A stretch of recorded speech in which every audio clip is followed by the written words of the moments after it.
Pemerintah Kota Palembang sudah berkoordinasi dengan Polrestabes Palembang untuk melakukan langkah antisipasi tawuran. Di antaranya mengerahkan Satpol PP untuk melakukan patroli bersama pihak kepolisian. Terkait aksi tawuran di kawasan Kalidoni, Palembang, hingga menyebabkan seorang remaja berinisial A, 18 tahun, tewas akibat luka bacok. Pihak pemerintah Kota Palembang langsung ambil sikap. Sekretaris Daerah Kota Palembang Ratu Dewa mengatakan menyikapi aksi tawuran yang kembali terjadi hingga menelan korban jiwa, koordinasi dengan pihak Polrestabes Palembang sudah dilakukan. Sebagai langkah antisipasi kejadian serupa terulang lagi, pemerintah Kota Palembang hingga ke tingkat kelurahan bersama Polrestabes Palembang akan menggencarkan giat penyuluhan dan edukasi kepada warga.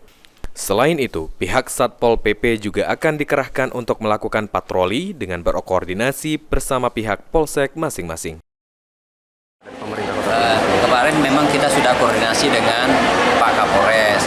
Tinggal kegiatan apa yang akan kita lakukan, baik itu di tingkat kelurahan, kecamatan dengan UPD terkait, baik berupa penyuluhan dan juga memberikan edukasi, termasuk kita minta juga Pol PP untuk mobile.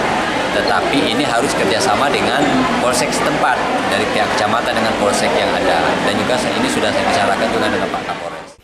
Sandi Pratama, PAL TV.